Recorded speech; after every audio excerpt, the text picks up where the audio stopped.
Hello বন্ধুরা, সবাই কেমন আছো? আশা করি ভালো আছো, আমিও ভালো আছি। চলে এসেছি একটা ছোট্ট ব্লগ নিয়ে। আমি আজকে বানাচ্ছি টমেটো দিয়ে ডাল। দেখুন, ডালটা সেদ্ধ হয়ে যাওয়ার পর আমি টমেটোগুলো লম্বা লম্বি কেটে নিয়েছিলাম, সেটাও দিয়ে দিয়েছি। প্রায় সেদ্ধ হয়ে গেছে, এবার নামিয়ে ফেলবো।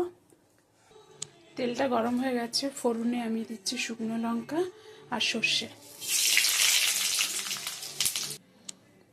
ডালটা বসিয়ে দিয়েছি, এবার ফুটে গেলে নামিয়ে দেবো।